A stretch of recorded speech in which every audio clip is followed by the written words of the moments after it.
games of the World Cup. Guys, how impressive has Ronaldo been in the tournament so far? This is how impressive. Right?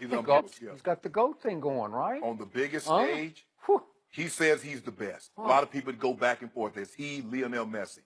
All I know is this. In 2 games, he has 4 goals, and he's come up big. Yes. So you want to see the best in the biggest, brightest of moments? Play the best. I don't know. I ain't no great authority on soccer, but it's hard to believe that there's a better player in the world right now than that guy. So tomorrow, can I wear the GOAT mask in honor of Ronaldo? No. Your LeBron GOAT mask? Well, hold on. Because it's defunct now. It's disqualified. Messi might come and get 4 goals. No. Then what? No, he won't. Then he might. But he's already got a LeBron blight on his resume. What if he gets 4 goals and then the game-winning penalty kick at the end? Well, he missed a huge penalty kick, and you can't. He can't do nothing about that. You try to do the LeBron eraser, just erase it. That's on his resume. But I tell you what I can do. If I get me 4 goals, I can push it down a little bit, and you be talking about that instead of that. Really? Yeah. I'm all for Ronaldo. I'm the GOAT tomorrow. Yeah. This is the GOAT. I got to get me some GOAT like whiskers, right? You can't even grow no beard. I can grow a beard. You think you can grow a beard? I could. You shave like 3 or 4 times a day, just to make sure you don't got no hair on your face. I'm not a facial hair guy, but I could do a little goatee maybe. No. No. All right, guys, let's move on to the NFL. The Browns are coming off a winless season, but New Jersey odds makers give them better Super Bowl odds than 7 other teams. Can you believe that? And former Redskins GM and Browns draft consultant Scott McCloughan tweeted, quote, "Don't sleep on the Browns this year. Mark my words." But not everything is positive in Cleveland. Yesterday, OddsShark wrote that Hugh Jackson has the best odds to be the first coach to be fired. So, Shannon, do you think that Hugh Jackson is under the most pressure? Yes, he is, Skip. He was on the helm for 2 years. He won 1 game. 1-31? 1. Now, what do we determine as success? The question is, what does the owner, Jimmy Haslam, what does he define as success? Now, Hugh can't get off to an 0-5, 0-6 start because you have guys that's on his staff now that's been head coaches. Todd Haley was a head coach. Greg Williams was a head coach. Good point. So if he gets off to a slow start, they're probably going to move very quickly in a different direction. Skip, if you look at this team offensively, they're more talented than the Jags. And the Jags was the surprise darlings of last year. You just said a mouthful now. They are, and I agree. I defy anybody to tell me that they're skilled players. Even at the quarterback, it's hard for me to believe that Blake Bortles is better than Tyrod Taylor. And you look at Carlos Hyde, you look at Nick Chubb, they drafted, Josh Gordon, Jarvis Landry, Corey Coleman.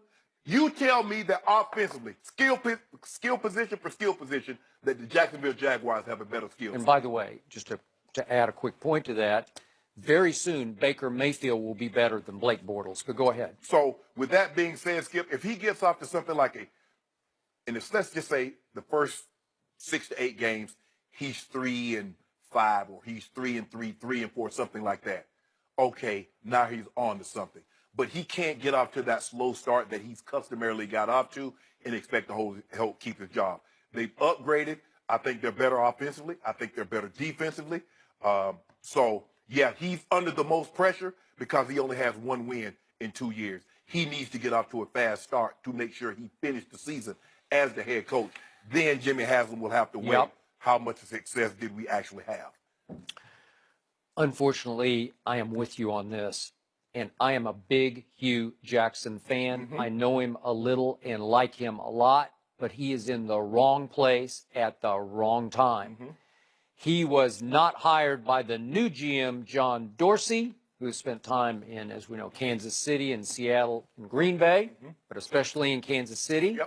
And John Dorsey chose Baker Mayfield with the first overall pick and shocked the world when he did so. Was that not against the grain? Was that not? Did anybody see that coming? I don't think anybody saw it. Not until the last week. No. Up until that point, they were talking about Darnold and Rosen and Allen, and then out of nowhere. So all of a sudden, you have to ask yourself, is Hugh Jackson his guy to go into the future? Because they are poised to make big noise. And I agree with Scott McCloughan. I've been saying that for a month on this show. Look out for, don't sleep on them. He said, mark my words. He means that they're going to make big noise in that division. They're going to beat some teams you don't think they should beat.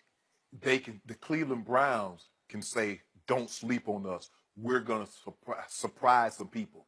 There's another guy that we're going to be talking to a little later that's the quarterback of another team that doesn't get that luxury. That's true, but that's America's team, so that's different. You just made some statement earlier in the show about how bad the Cleveland Browns have been when I talked about Bill Belichick lost 3 out of 4 years as head coach of the Cleveland Browns. Yes. Well, all of a sudden, they're poised to be the feel-good story of the year, in maybe in sports. And Seriously. The thing is, Skip, is that when they have, like Braylon Edwards, he has that breakout year, and he's never the same.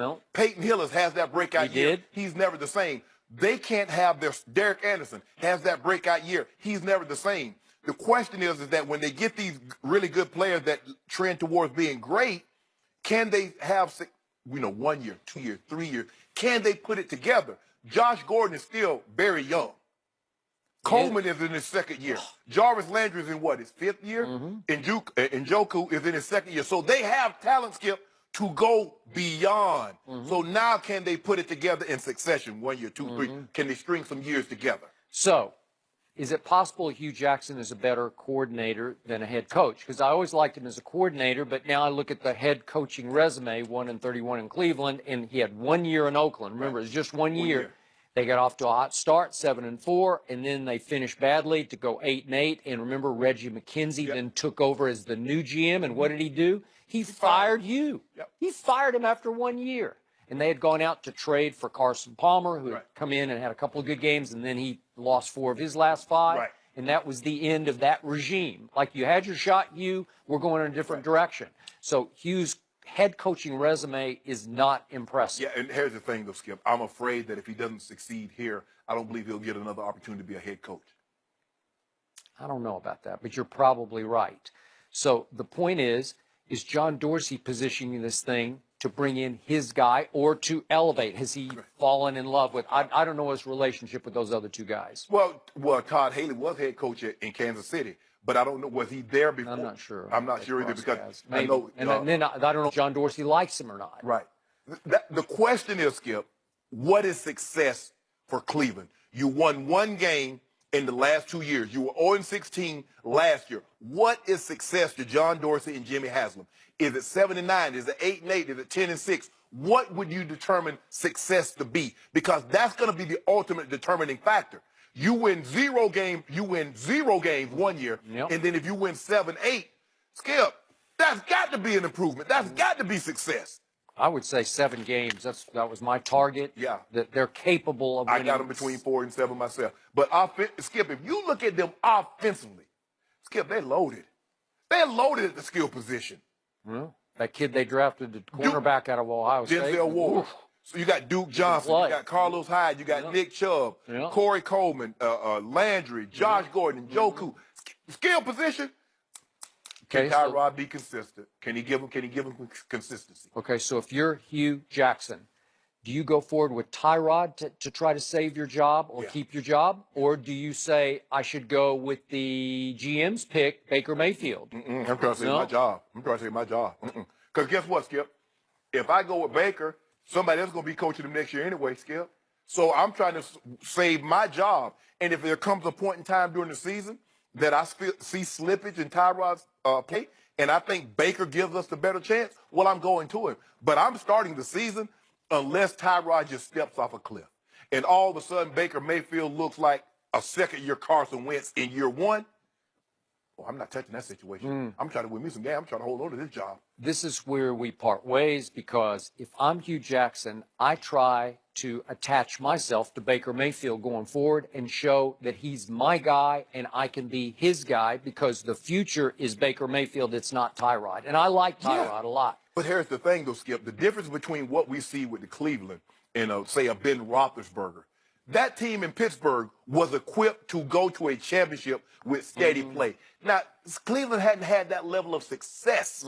So it's hard. They don't have that defense. Right. It's hard for me to believe that a rookie quarterback with this team, now they're talented, ultra talented offensively. It's just hard for me to believe that a rookie quarterback can come in and lead that team to where they need to be. I got to tell you, Baker Mayfield is something. Now, I can't vouch for him off the field. I've told you from the start, I'm skeptical if he can keep himself together off the field. I have no doubts on the field. He is not afraid of any moment or stage or situation. Wow. He will rise and shine if he can stay upright off the field. Well, I like Tyrod because he doesn't turn the ball over, and so he's not going to have defense playing a whole bunch of snaps. I agree with Scott McClure. They're going to surprise some people because they're too talented offensively. Now, I don't know Greg Williams. Now, you know, Skip, he is an aggressive defensive coordinator. He'll be coming, have people jumping out the sky. All I know is everywhere he's gone, great things have happened. I know they had the one scandal, and obviously in New Orleans. But that wasn't no scandal. They just knocked the stuffing out of old Brett. Oh, that Brett was old. Just knocked the stuffing out of it. So because you put bounties on it, it's okay with you? Skip, when you pay a guy $19 million to go sack the quarterback, what you did? You just put a bounty on the quarterback. Oh. That's all you did. So a little extra $500. You got making $15 million. I give you an extra $500 to go get the quarterback. That's gonna rile you up. Go hurt the quarterback? You're good with that? You in the hurt business. Oh. That's what you do. Oh, so we want to change the rules, says Shannon Sharp. Football is about hurt. Oh. You get to literally assault somebody on the field with no repercussion. So that's all they did, Skip. Well, it sure cost a lot of people a lot of games and a lot of money. Well, they wanted Brett to go to the Super Bowl. Oh, really? Yeah, they did. Huh. Oh, can you imagine Brett Favre, Peyton Manning in the Super Bowl? Skip. Huh? Wasn't he 40 or 39? Yeah. Yeah. Sean Payton said, Greg Williams said, dial it up. Dial it up. Bounties all around. Everybody gets extra money. Just hurt him. No. Brett Favre couldn't even get off the training table after the game. Had to be carried to the bus. Yeah. You like that? That's what you're supposed to do. Okay. When you leave the field, let them know you was out there playing. Sounds like some Favre hate across the table. What hate? We got him first. Huh? You already know what we did to him in Super Bowl 32. Yeah, you got him. Whip it up. Yeah, you got him. Yeah. I'll give you that. I can't argue with that. Go back to sipping the tea. Yeah, you know. Sip tea. All right, I don't know about surprising by the way, people. that's not tea he's sipping, but it's okay. That's Something else.